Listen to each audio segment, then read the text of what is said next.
Hey, what's going on? Welcome along to episode 68 of the Strategy and Conversions podcast. I'm Jamie Michael Joseph, and as always, I'm joined by Mr. Mark Tanner.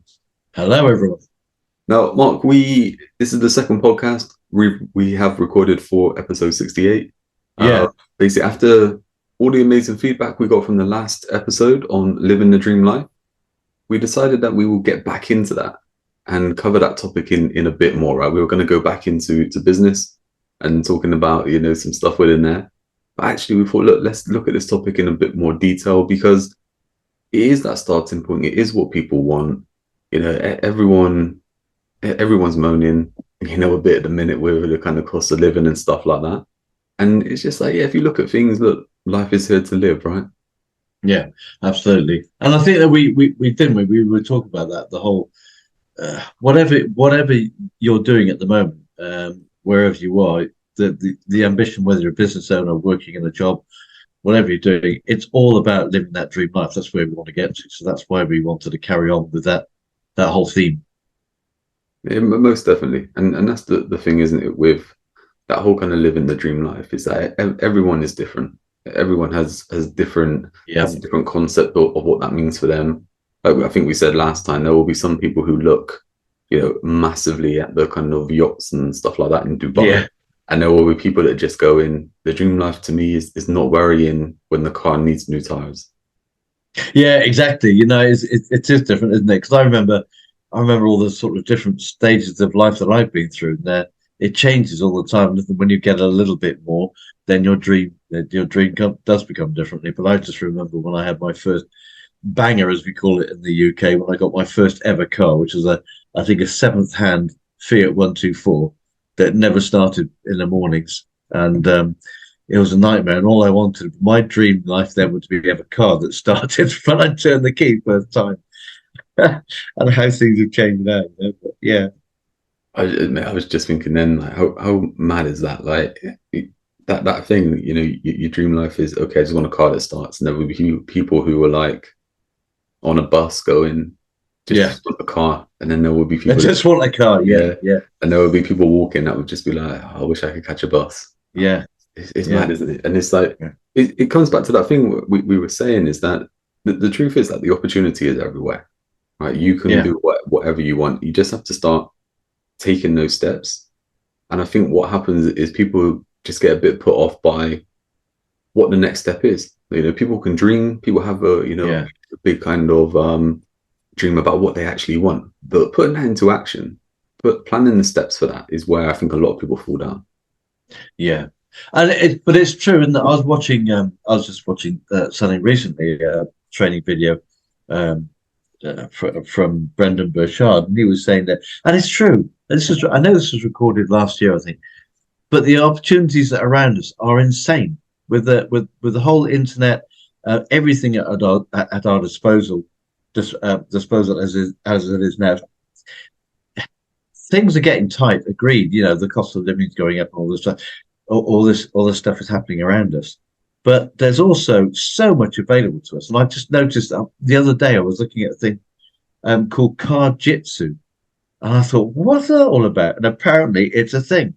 People jujitsu in a car, one on one. And I'm thinking, nah, this can't be serious. And people write about it. And it's become a thing that people earn a living from because there are competitions. And you just think, the mind boggles. But it just shows that you can not monetize is a horrible word, really, but you can do anything now that adds value to people. People obviously want to read about this and see how it goes on. They do have their clothes on, by the way. That's not, I'm not Yeah, unclothed. yeah, that's a But different kind it's of game. but it's just weird how there's everything is available for Mm. people. It's just getting that first start and knowing where to start, which is the big problem for so many, that they want to produce an extra income, they want to have a different lifestyle, but they just don't know. Yeah, they don't know where to start. There's lots of things there, isn't there? With we did an episode the other week on Clarkson's Farm, the Yeah, series and stuff yeah, like that, right? And all good stuff. We did two episodes in the end because there's so much to cover and everything like that. yeah, But something that we mentioned on now, or just about how a lot goes on in the farming world, and then that there are different farmers trying to help each other and stuff like that, and different people need different support. Now, for us, before we watch Clarkson's Farm, we wouldn't even process that, right? We wouldn't even think about farmers and all this kind of stuff. And we probably only know 2% of what is kind of like really going on and really out there and stuff like that. But that part there is that I've never been a fan of the word niche or niche, as they say in the States, right? Never been that way, because I'm just like, don't put yourself too much into a box, be free to kind of move around and do what you want. But the truth is, you can actually drill down as deep as you want to, because there will be, take farmers for instance, there will be farmers in a certain location in the UK that you could have as a little group that you could be basically facilitating, you could be interviewing, you could be creating products for them, or inspiring farmers, or even taking their products and selling it elsewhere. Like, you could be doing all that stuff, and that's just farming. And here you kind of look at the whole kind of world and the whole, activities that people do, hobbies that people do, their interest, their passion, their knowledge, and all this kind of stuff. There's so much out there that you could use to your advantage. And that whole word of monetize, I get where you're coming from, but I guess that's what I always look at is how can we create a product out of this? Is this viable? How does this support something else? I think that's the big thing, is that you kind of, how does this support then what you want? Yeah, and I think the reason I maybe get a little bit hung up about it is not because of it's creating money, but to me, you need to be creating value. People aren't going to buy anything that is of no value or consequence to them, and the money part comes to me as a secondary. The first thing is all about creating value for people. The more people you can serve in a better way, and going back to that, talking about in a farming, it could be all about. I mean, we saw that Clarkson had his tires replaced on his tractor, and there's people out there who will go out to farms, and they're certain types of tractor, and they have the tires, and they go out and they give a service. You're serving people, and there's money exchanging hands. So it's all about the service you give, or the product you give has got to be adding value to people's lives. And obviously Clarkson needed his tires changed, as people do. And it's so my when I'm the only reason my thing is always, I'm very, very mindful of what value can I give people, and then it's a case of, okay, what value would people put at what money value would then people put on this, and that's the kind of monetizing. But I think monetizing from a lot, like you hear about sort of from this, not just from the US but from other places, is always that the money comes first, and I think that's the wrong way around. When you chase the money, it's like oil, isn't it? You chase, or the mercury is a better example. You chase the money, it just slips out of your hand. You never get it. But when you add value, you start attracting the money. Yeah, I think that's the big thing, isn't it? Is going, how can we make money from this? To make money from it is the bad side. I totally agree. That's what the bad side of monetizing. And like you said, it's like, okay, how can you package this in a way that adds value to someone and you benefit because you're adding value to them? That's what it's all about. And as you were just talking then, I was just like, I was coming back to like what I was just saying a bit earlier, and it's mad, isn't it? Where if you said to someone, well, you're passionate about this, for instance, and it could be, a certain topic, say it was golf, right? And you can just say, you could talk about golf all day instead of going to work. They would be like, yeah, of course I would. And it's just like, well, why don't you just do that? And it's like, it's not an overnight thing, obviously. It's not saying don't go to work today and just talk about golf, but start taking the steps towards that, because you have that opportunity. Yeah, I mean, that's right. With like I said on the pod, I think it was on last week, so it could have been the week before, about the girl who left university and just wanted to travel the world with a laptop.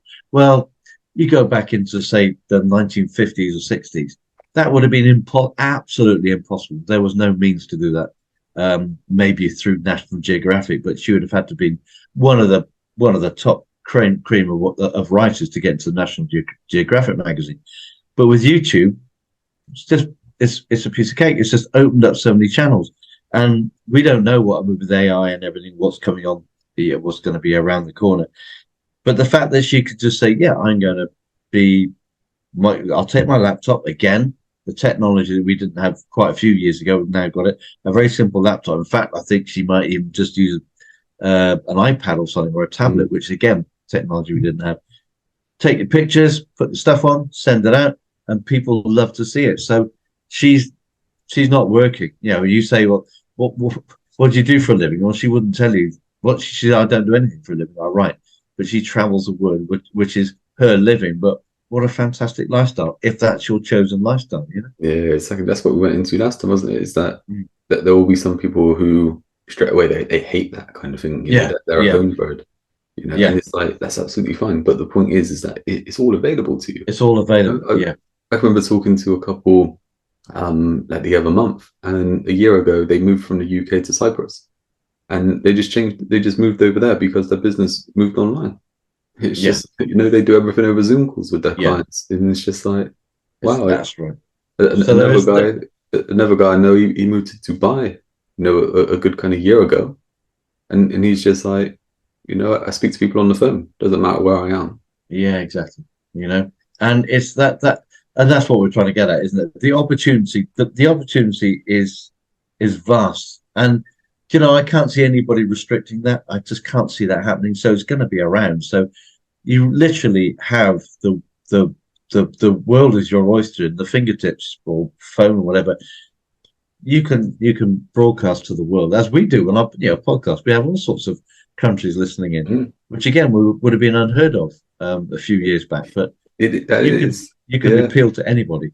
You think that is mad? I think it's something like 36, 38 countries that you know that we've been listening to and at one point we were in, like, say, the top 10 in Uganda or something like that, right? Yeah. Probably some of your friends over there, right? Planting trees and stuff. But it's like you think like that kind of thing, you're just like, that's mad. You know, we're in Bristol, in the UK. You know, you're in a room in your house, I'm in a room in my house. Exactly, you know, around the world is listening to us. Yeah, that's right. And so just because we hit record and uploaded it. Yeah. And I think that's the thing. And you know, we talked about this, and we signed off for a while and just do it like the Nike symbol. But you know, it's that's the problem that I think people have is, you know, we talk about the 3 C's, don't we, of clarity, confidence, and courage. And it's the clarity to know what they can do, the confidence then to, like when we first started, record a video, and the courage to then say, right, I'm going to publish it. And there's so many thoughts that go in between. Oh, are people going to watch it?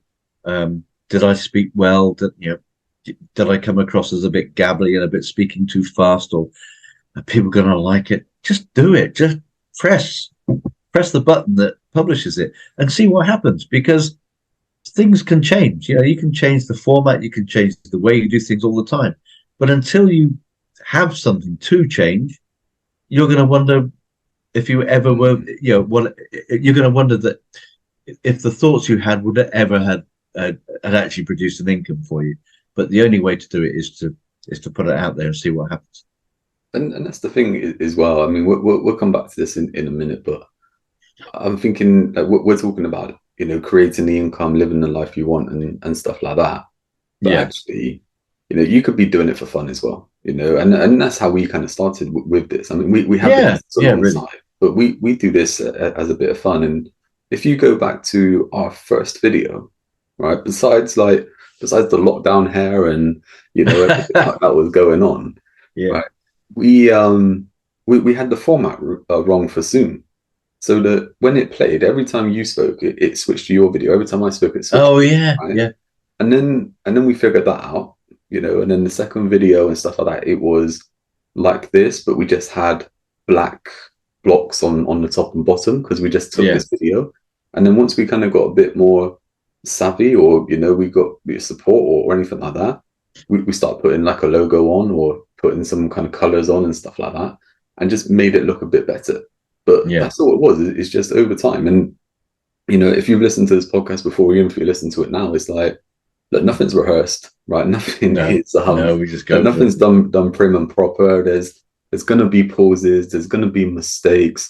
There's going to be That thing as well, that thing that you just said as well, there will be people, that confidence, that courage. I reckon I've had a dozen conversations this year already where I spoke with people and I was like, just do a few videos on it.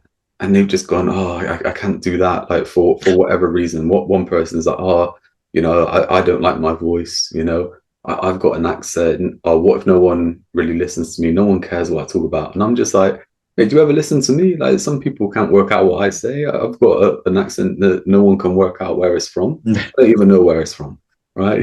I'll say words that I even clocked myself a minute ago saying it. Instead of saying as well, I say is well, Yeah. like that. And I won't pronounce the H, I'll say it as H. And it's like a London gangster or something. But it's like, if I can do that, Exactly. This is the whole point, isn't it? Because people don't expect everything to be perfect. Well, they don't anymore. I remember back in the day, it was everyone was talking about, oh, if you've got to do a video, you've got to have a perfect background and you've got to be looking professional, suit and tie. And yeah, maybe at the time that happened, that was so corporate. But now, yeah, we're in our rooms. Anybody can do it, and that's the whole point. And I've heard so many stories of people who say, yeah, I started my business from my bedroom. And they were sitting with their laptop on the end of their bed, and they were sitting on the floor, and they started their business. Now, it's because they had the courage to, yeah, I'm just going to do it and not worry about what other people think. And I think part of society at the moment, isn't it? It's been for a while, actually. But it's so many people get really worried about what other people think about them. Now, you're not going to please everybody. You're not going to be everybody's friend. You're not going to please people all of the time, and you're going to say some things and do some things that people don't like. Guess what?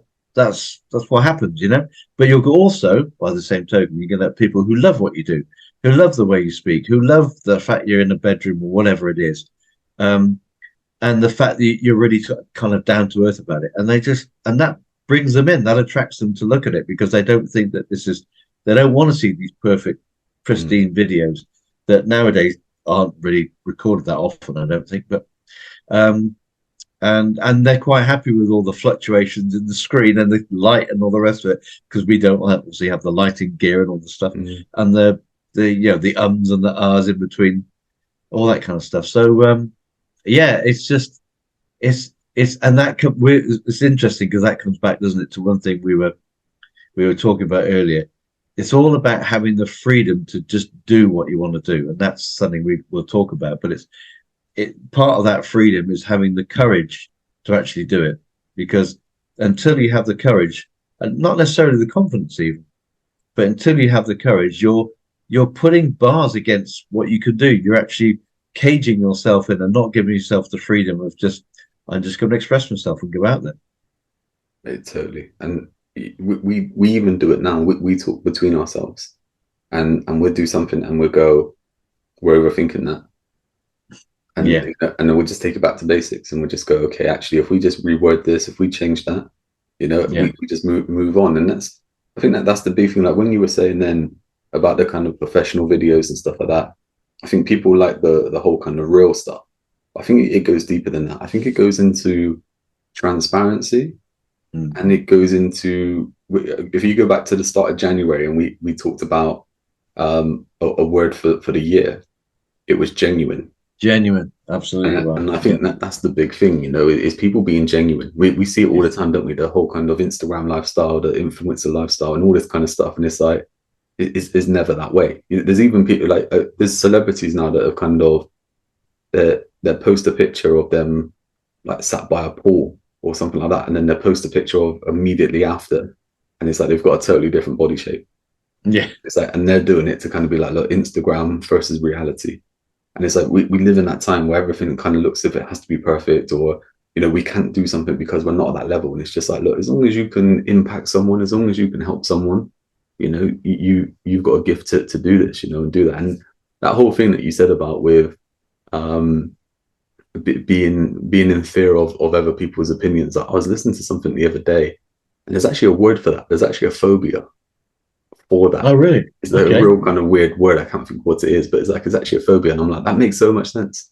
Like people do have it. And you think about imposter syndrome, you think about um, limiting beliefs and all this kind of stuff. Yeah, look, it all kind of comes back to other people, doesn't it? It doesn't really come back to you. Yeah, It's yeah, you know, it's what you're thinking other people think. yeah. And that's and you know, going into that area is what amazes me, is because often people don't think what you think they think, if that makes sense. People don't think what you think they think. So, for example, um, you have the person who thinks, oh, I can't go out looking like this. I look terrible. What are people going to think? And and you think they don't care. They if they either like you or they don't like you, they're a friend or something. If you say hello to them and have a smile and chat to them, they don't care what you if you've got the right, yeah, the right shirt on or this or that. And or if you look at, you know, if your hair's in a bit of a mess, well, not in my case, obviously, but they don't care because it's about being genuine. You're just you know. Um, so and I think that's still, that unfortunately is still very, very prevalent in sort of the younger generations, isn't it? Where they they have to think, they think they've got to look a certain way to be able to get on in their environment with it, which maybe they do because they've chosen the wrong environment to be in. But really, you know, I've never, luckily, I've never suffered with any of those problems. But I know a lot of females, but I know a lot of people that have, and oh, I've got to change my clothes. I can't go out like this. They have a sort of change of clothes for every kind of situation. Now, to me, they're not really being totally genuine, Yeah. because if you see them if you see them at home, they're in a totally different sort of clothes or something that they are if they go out. But they go out and they want to set an impression, and it's great to set an impression, but they're looking at their external view, if you like, setting the impression instead of what's inside. And I think, you know, that's a big thing for me, is that genuine is showing what's inside as opposed to wearing the flashiest suits or whatever you can find. Definitely. We've kind of mentioned before, haven't we, about people who flip flop, and you know, one minute they're on something, they're offering something, the next minute they're on something else, and it's like a totally different industry. Yeah, And you're just yeah, like, well, you know, why? And it's like you either latched onto something to make money, or you're not comfortable in what you were doing mm. before, or you know, something's happened where you're just like, I can't do that anymore. But it's really interesting that you mentioned hair, because I was chatting to the barber the other day, and I basically said to him, I said, oh, like it's not going to be long before it all needs to come off, you know. And I'm just like, once it all comes off, I know it won't come back then, you know. That's the yeah, yeah, and he said to me, he just said, imagine no, he said, imagine you just moved to Scotland, you know, and shaved it off. He said, anyone who's seen you then would see you like that. No one would know you before, so no one would even question it. No one would even think yeah, anything. But that's right. because you know you're thinking about whatever people are thinking, he said, but they're Yeah, probably not even thinking it anyway. yeah, You know, everyone's yeah. It is. right. Like, We we get so hung up on what people think, and you know that can cause, and it causes massive stress and issues with things. Yeah, mental stress and that kind of stuff. I know that mental stress is a big buzzword at the moment, but mhm. yeah, it really does. It exists when people get so anxious about going out because they think they don't look right, or they're overweight. Maybe, oh, I'm not sure. I've got to put on a few pounds. I'm not sure how I look, or yeah, all the different things. And just genuine, be yourself. I love. Have you seen the? Do you watch the series called The Cleaner? I haven't, mate. It's one of Okay. those. It's on the list. I've seen little bits, but I never really got into it. So there's a series on BBC on the UK called The Cleaner, and it's about a guy who's a um what do you call it? A crime scene cleaner. Yeah, So it's not just a cleaner, as in it's pretty. It can be quite gruesome, and yeah. it's not really that gruesome. It's not portrayed. Anyway, um I can't remember his name, but I know the the guy, actor, the comedian guy. the Yeah, comedian, yeah, yeah. it's brilliant because he he's he writes them now as well. He writes the scripts and everything, and he knows he's massively overweight, so he makes jokes about being overweight. He's and his character has a drinking habit and all the rest of it.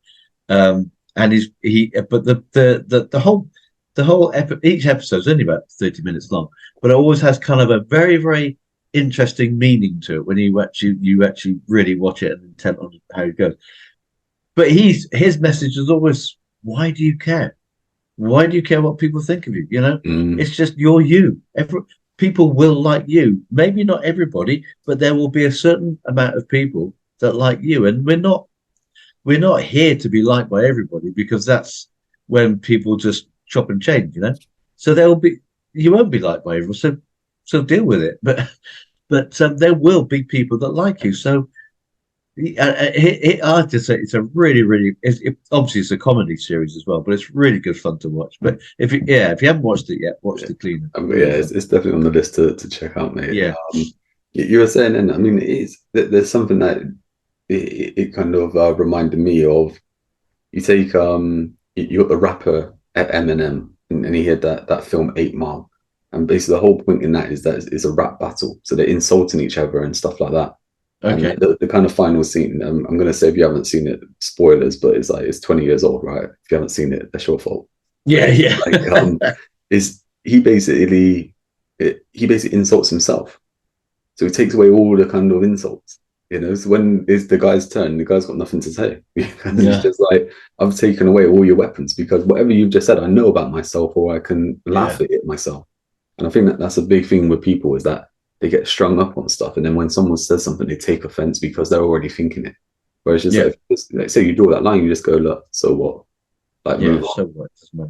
I mean, it's, you know, everybody has their flaws, don't they? Everybody's going to have flaws, and somebody are going to be very good at stuff, and somebody can be absolutely rubbish at stuff. It doesn't matter. You know, it's this whole again about the freedom to be yourself. I mean, people use the words that they're being genuine and being authentic, and they can be quite words that are quite easily bandied around. But what it really means is that you're showing yourself, not you know, you're not trying to look, you're not trying to be what you think other people want you to be. And so being genuine is just being out and going out, not saying I don't care, but just saying, look, this is me. End of story.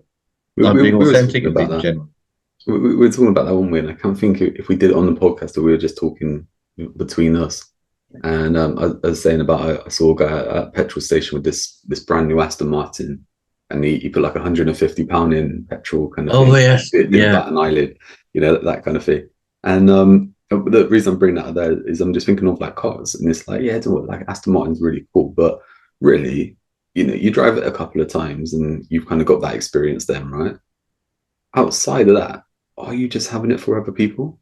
Like, yeah, do you just want to look successful or look a certain way, and other people see you? And, you know, even in that, you know, there will be other people that look at you in a different way, you know, because, you know, I'm sure there's all kinds of abuse, you know, that get shouted at people with like sports cars and stuff. But, yeah. you know, it's like, it's interesting, isn't it? I was talking to a guy the other day, and he's like, oh, I'm thinking about getting this car.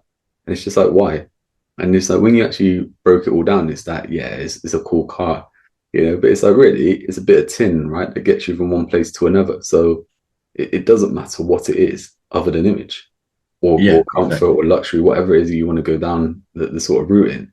But it's like, you know, different people like different things. And coming back to, like you were saying it as well, like with people, you will get people who look up to people, or look at people and go, oh, I want what they've got. Yeah. But you actually look at their lifestyle, and it's like, they may not be happy in it. No, and that's right. I'm sure that you see lots of like lots of documentaries and stuff like that, and you see people who are like, say, sports stars or music artists and stuff like that, and you think, yeah, that lifestyle seems amazing. And then you see the documentary, you see all the work that goes in and all the kind of stuff that goes on behind the scenes, and like I watch it with like boxers, and there's like, you can't eat for so long, and you're just you're like, wow, like, you know, would you really want that?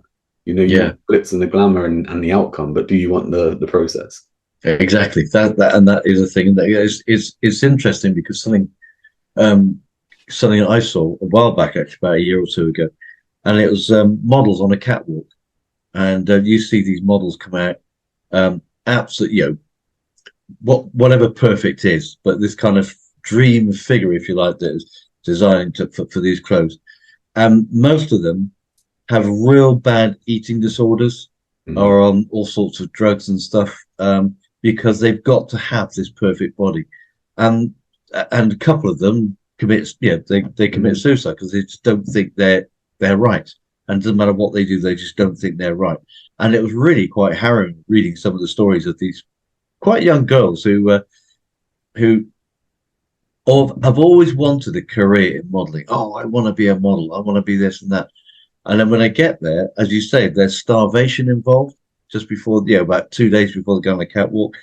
They're, they have all sorts of eating disorders because of they've got to make sure they can't show too much weight. And often you look at them and you look at their legs and their arms, you think, oh, they're so thin.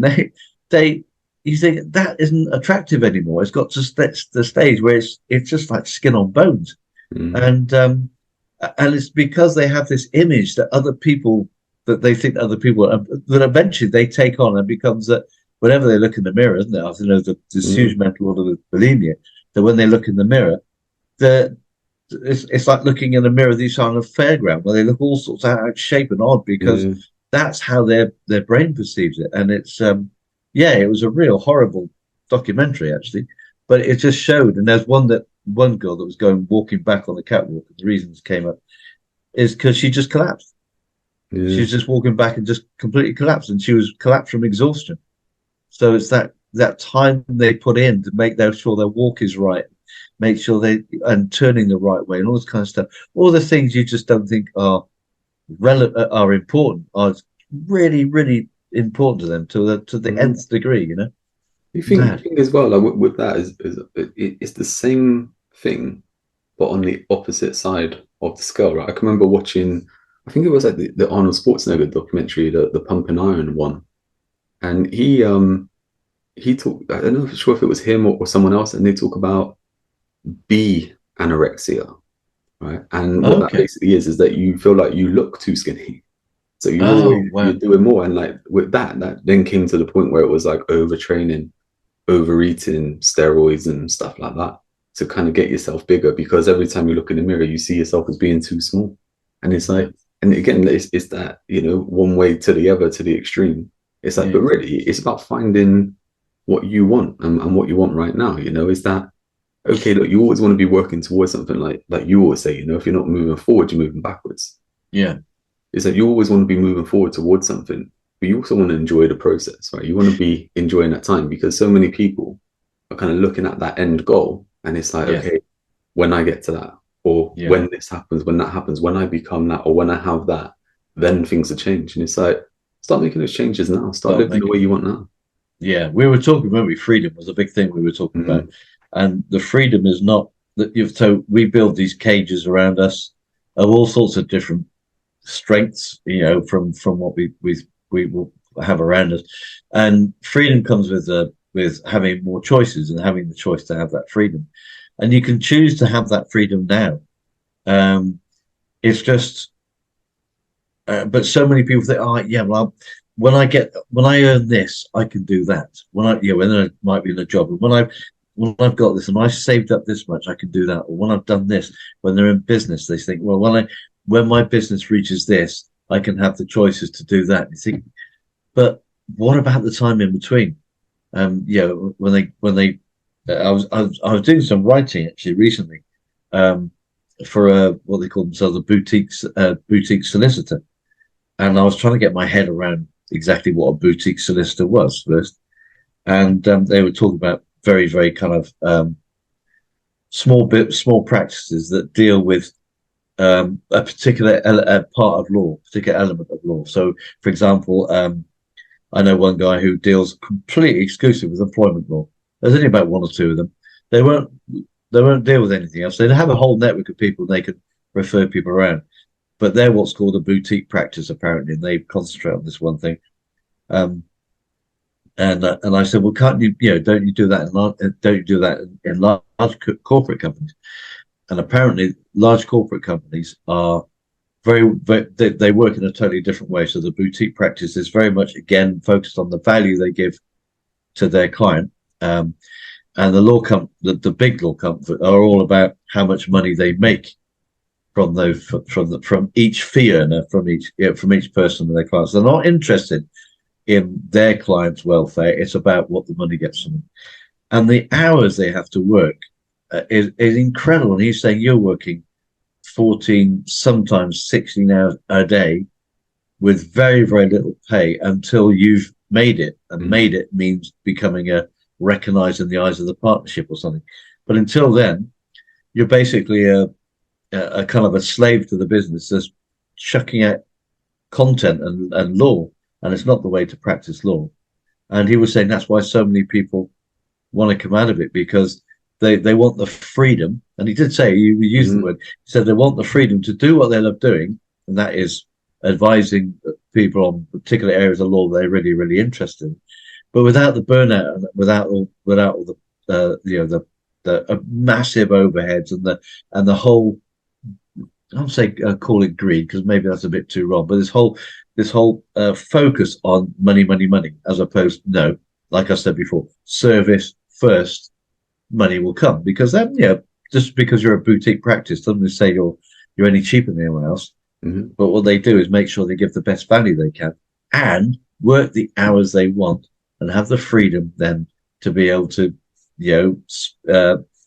take the holidays, do what they want to do with the money they've earned. And the more money, the more you earn, obviously, the better choices you have. But they're doing it now, as opposed to in these big law firms. These solicitors say, well, when I become a partner, and guess what? 10% of them could become a partner. That's about all. You think that's a big thing, though? I think with a lot of employment and kind of like career progression and stuff like that, especially with like bigger firms, maybe not so much smaller firms, but maybe is that they dangle the carrot. It's like progression, you're moving up levels and stuff like that. And then something that happened and you'll be passed over for a promotion, or that pay rise didn't come when it did, or the job never changed. And in 2 years later, you're like in the same space. And you're just like, I'm in exactly the same space now as what it was 2 years ago, even though all these promises that it was going to change, but it didn't. And you're just like, well, what now?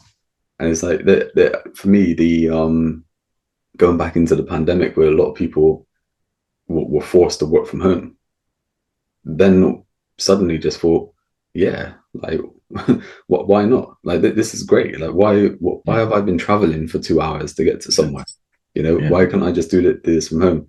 To then getting to the point to being forced to go back into the office and go in, I don't want this anymore. Yeah, exactly. And it's crazy, isn't it? It took that pandemic for an awful lot of people to realize it. But I know that you, as the same as me, realized it much earlier on. Is that we left our employment or jobs or whatever and set up doing the work we love from home. Because we were going to network meetings and stuff, but you're going somewhere where you choose to go when you want to go, and that, again, that's the kind of the freedom, isn't it, of doing what you want to do when you want to do it. But I remember I used to, when I first started working from home, I used to just very perversely listening to the traffic news in the morning. And just thinking, I'd be on that road. There's this huge 5-mile tailback because of this happened, that happened. And I could imagine what I used to feel like. And I can imagine what the other people in that queue must be champing at the bit because they're not at work, because they may be half an hour late. And then the boss says to them, you're half an hour late. And they said, yeah, because I was caught in traffic. Well, leave earlier then. And that, you think, and you feel like flicking the bird at them and just walking out. And there's none of that, and you just think, to me, that freedom, and it's incredibly small thing when people think about it, but that freedom of not having to commute for me was absolutely immense. When I still got up in the mornings and got up at a certain time of day, but it's because I wanted to, as opposed to an alarm clock telling me that I needed to. And it's just, and I looked to the car outside. In fact, as you know, I've got rid of my car now, because me and my wife, we've got a car, we've got one between us now. But I was looking at the car, the second car I had on the drive, I hardly used it, and I thought, it doesn't matter. Again, it was that whole thing in that people say, a successful couple got 2 cars. I don't need 2 cars, so I got rid of it, and I walk or cycle sometimes, but walk a lot. and it was just look. But when I did have the car, I was looking at it thinking that car's not going anywhere, and I hear people scraping their windscreens, and I thought, oh, bliss! I can just stay in bed a bit longer, you know. It was, and that's a kind of a really small freedom, but it's an easy freedom for people to have, and they realised that when the pandemic came, they didn't have to commute. That wow, this is different. I'm home. I can do things. I can work from home. They were forced to make a choice, but it's a choice they really, really quite liked. And so a lot of people didn't go back to work or went back to work into an office part time. And I know that my Julie, my wife, one of her sons works for the big pharmaceutical company in London, and he was commuting from Cambridge all around the M25 into London, and all the way back again. And the trains were rubbish. So if he did get a train, you'd have to go right into the centre of London, get a train connection. And the commute was 2.5 hours, probably. So he was commuting. The time driving was basically 5 hours a day. And then he was working an 8-hour day, or sometimes 9-hour day. And so he was leaving at ridiculous time in the morning, getting home at a ridiculous time at night. And when he started working from home, he actually put his foot down, said, I don't need to be in the office anymore.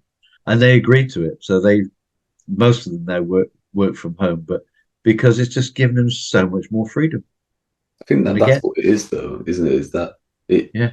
Like we said, for all the bad stuff that happened throughout the pandemic, like the good part to it is that it opened up the world to what is possible and what is accessible, and it forced people into doing more stuff online that probably wasn't predicted to happen for another couple of years, you know. And it's like you said, we used to have conversations, you know, going back 5 years ago, exactly like this, but probably on the phone rather than being online. You know.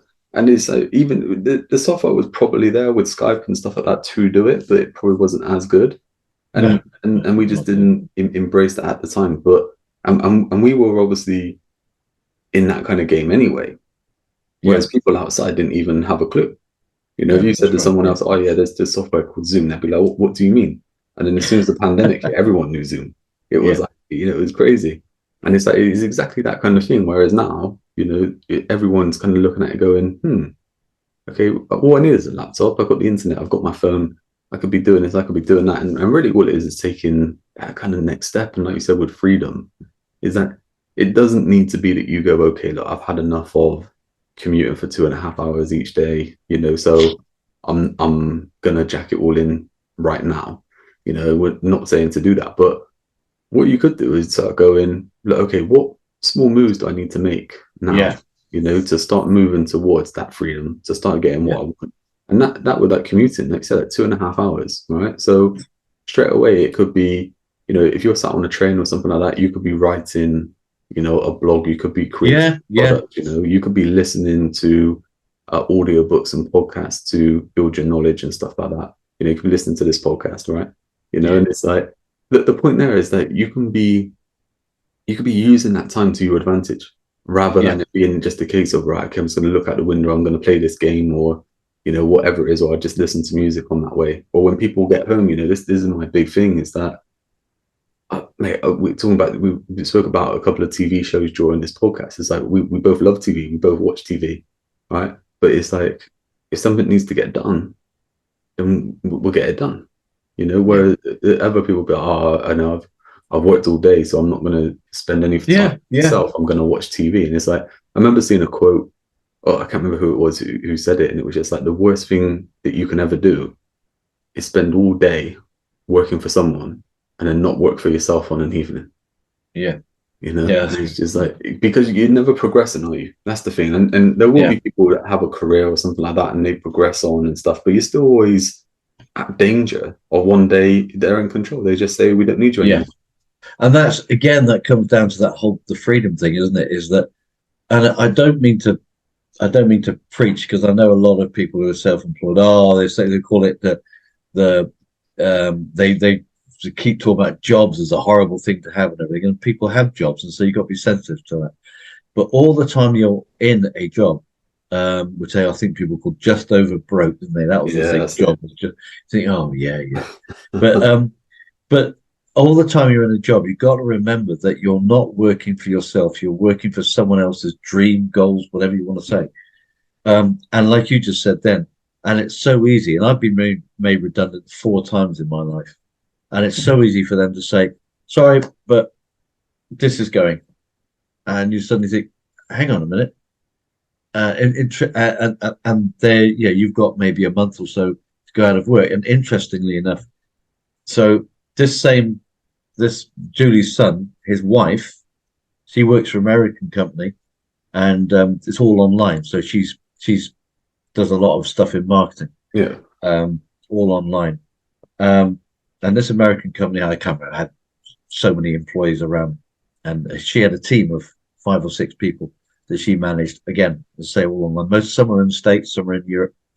They made them out of a team of 6. They made 4 redundant overnight. 2.5 weeks notice.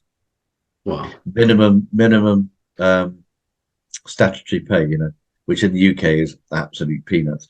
And that was it. Now, there was no real explanation, apparently. And apparently, Nicola, her name, she didn't even know that they were being made redundant until the day they were being made redundant. She's their line manager, and she was informed by email. Wow. So she was on the phone to them, sympathizing with them and everything. And they're virtually, I'm sorry, I can't talk. I'm going out the office now. Yeah. Or the access to all the systems were closed down. So, and yeah, I thought that didn't happen anymore, but yeah, there it comes. So, yeah. If you're not like you just said, if you're not thinking, hang on a minute, I've got this long commute.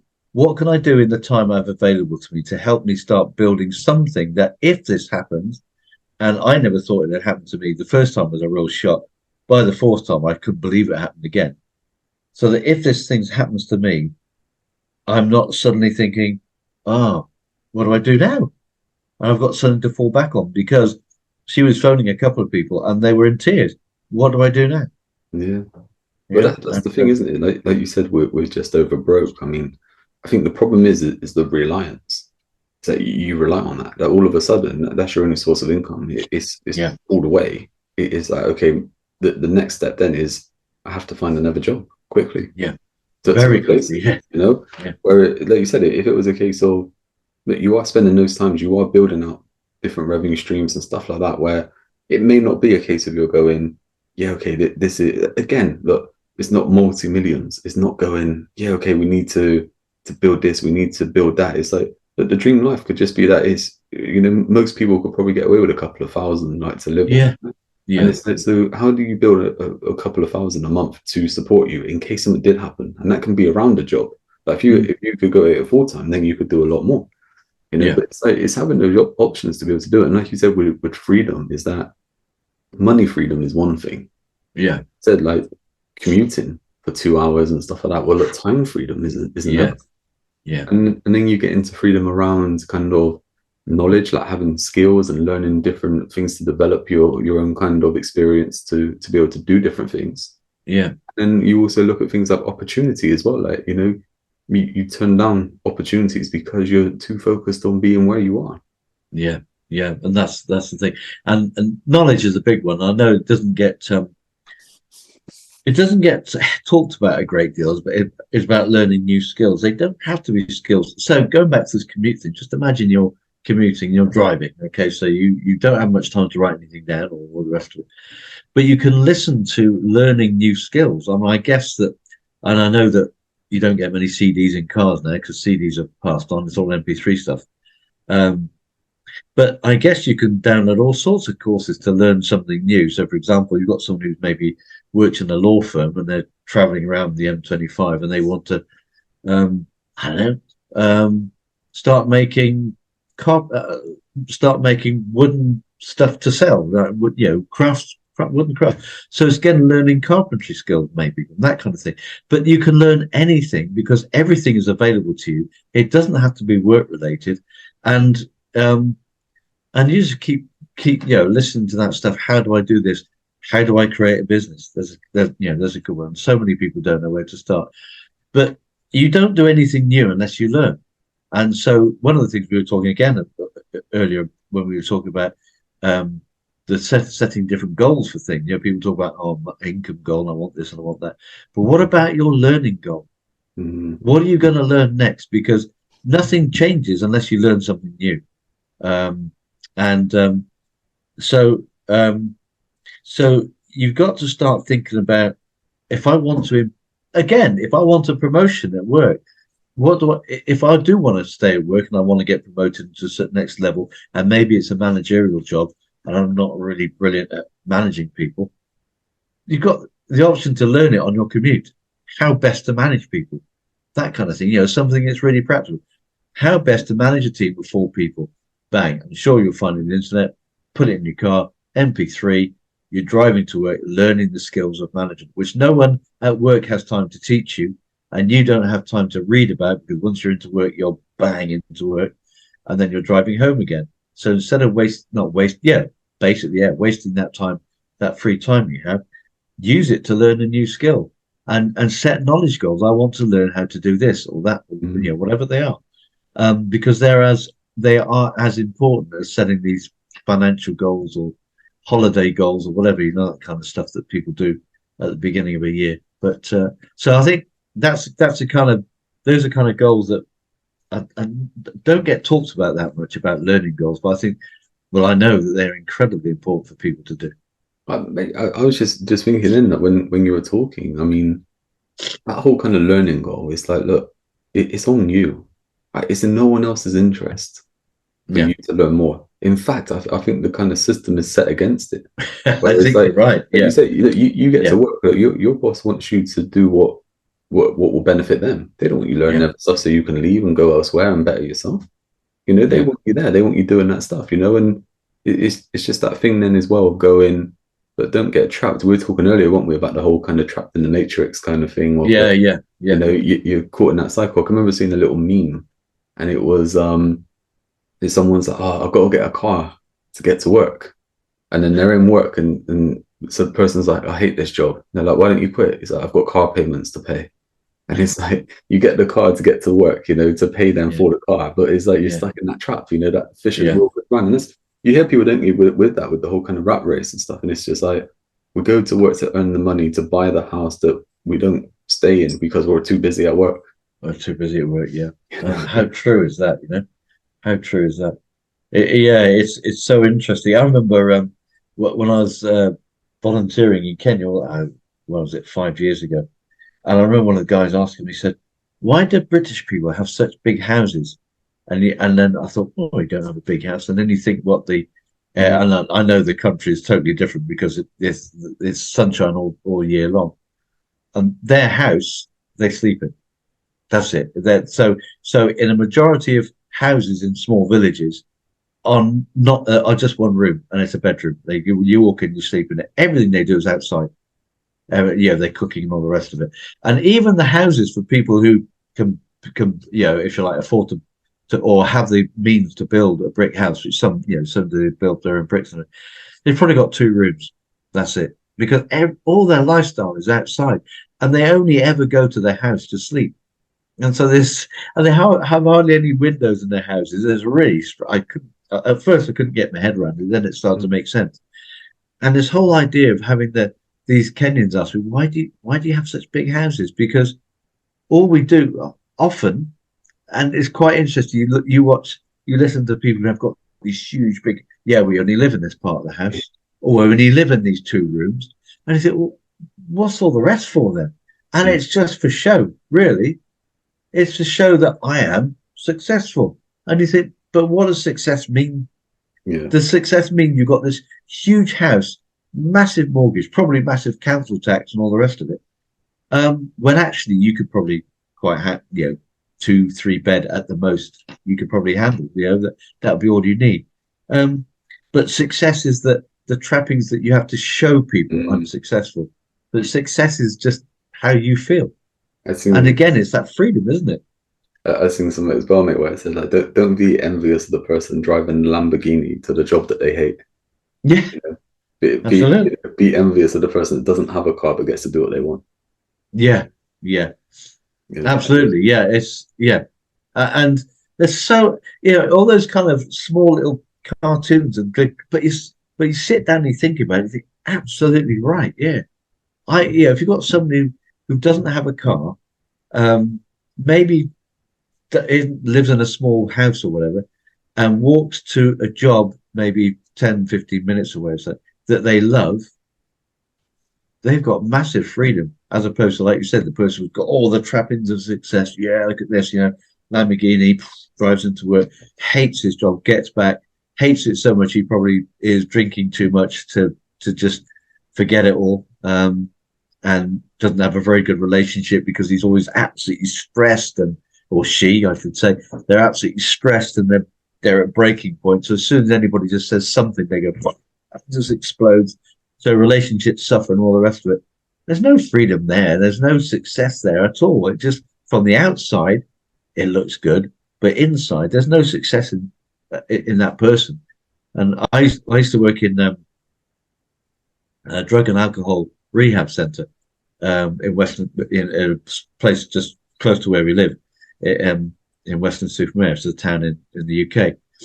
And we used to have people in there, quite rich and quite famous people who shouldn't really be mentioning their names because they don't know. But we have a couple of people who'd been in rock bands, who'd been there.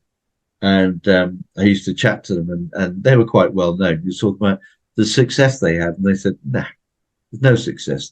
They were either gigging on big tours and then sleeping because they'd obviously taken so much stuff to keep them on stage and keep them going. Then they were recording, and then they were negotiating with their recording, with their agents and the rest of the stuff. And then at some point they had to actually go home to a life that was completely alien to all this adrenaline pump stuff which they couldn't handle. So relationships broke down. And so they ended up on the bottle even more. And we had a couple of guys in who had just been on virtually everything, alcohol and all drug related. And they realized that their life had gone down the pan so much that they were in a rehab. And they said they'd never pick up their guitar or drum kit or ever again.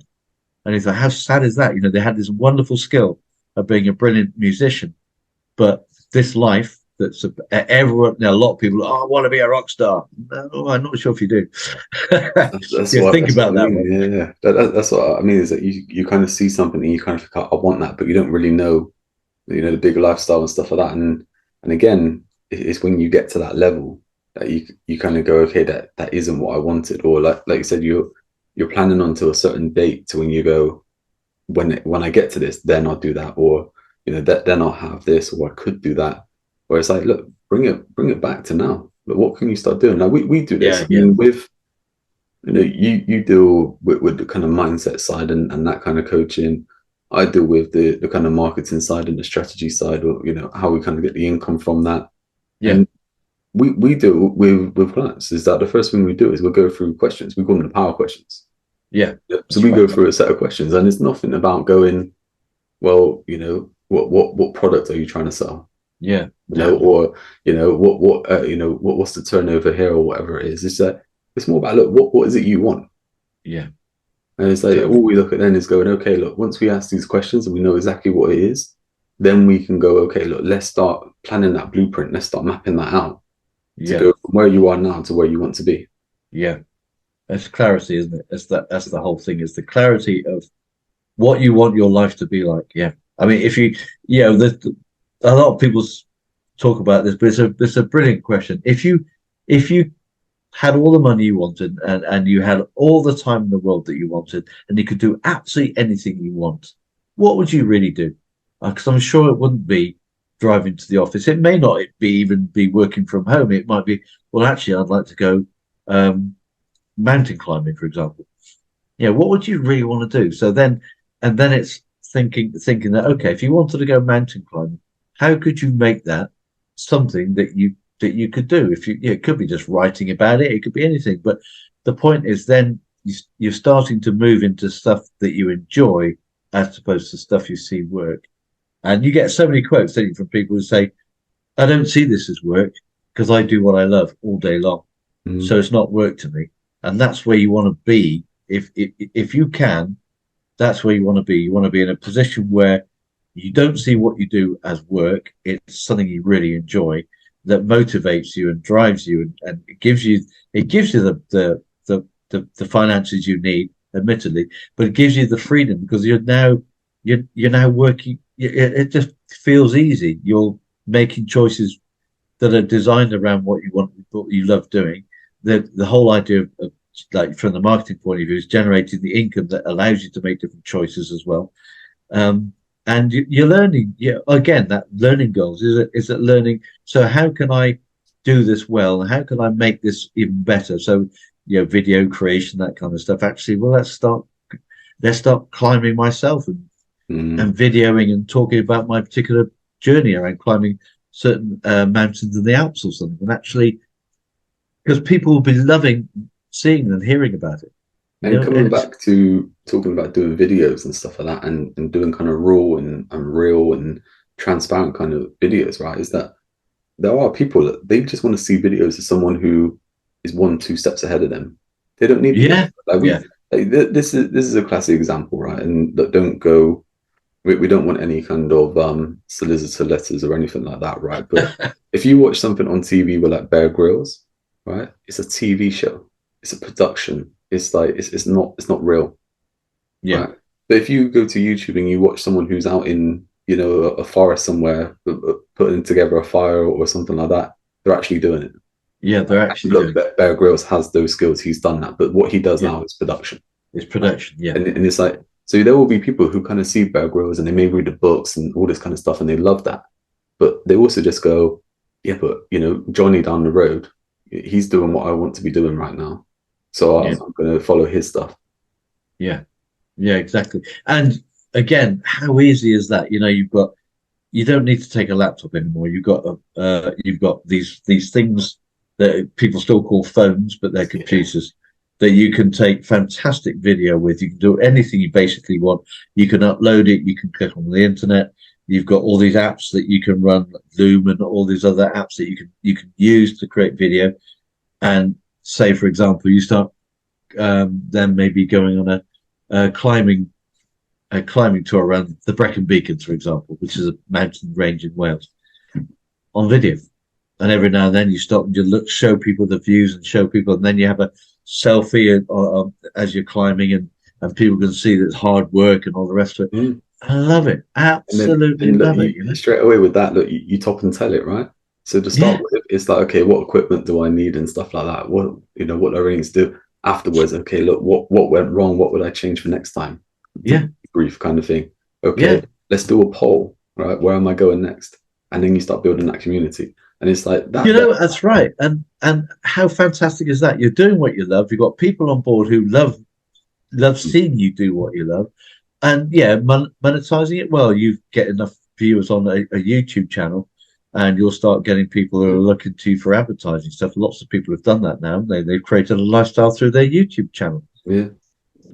It's possible. It's not a dream anymore. It's within reach of people, but it's taking that first step, isn't it? Exactly. Talking about that first step as well. We were talking earlier about creating a 3-day challenge, which is around designing your freedom lifestyle. Yeah. So I reckon we're definitely going to move forward with that, and we'll put some information below for where people can look to join in on that. But it's going to be relatively soon. I reckon this month where we'll do it. But I think the whole point there is for you to just get clarity over, okay, look, what is it I do want? How can I take these steps towards it, and what do I need to do? Yeah, absolutely. And that's the whole thing, isn't it? The first thing you need to do before you do anything is design what it's going to be. And design your freedom. So, okay, what does I want to do? What's your vision? Design your vision. Well, I'd love to, as I say, so many people, even in the UK, but obviously if we've got people watching from the States and stuff like this, they want to just walk around the coasts, maybe, coastal paths and stuff. But great, so you can do it, and you can actually create a living by doing it because you make it interesting for people to start following you. And that's where it comes out. It's so easy to do. You don't need computers. You don't need lighting gear. You just need your mobile. You need a film crew. No, just like that. But coming back to that whole kind of design, though, it is that thing of creating your own blueprint. And the thing is, with the blueprint, like, you wouldn't go and you wouldn't go and build a house without having the plans. Exactly right. Who knows what you would end up with? You wouldn't outsource anything. You wouldn't start learning something if you didn't have the beginning part, those foundations to go, I know what the plan is. Now I can start building the foundations to build upon. People would go straight in trying to build the roof and stuff like that. It's like, exactly. Yeah, exactly. So we're going to get that challenge out soon. And it'll be really, really good getting people to understand, getting that clarity first, like we say, of the plan, and then moving further into the confidence of how they're going to do it. Yeah, let's wrap things up then. Yeah.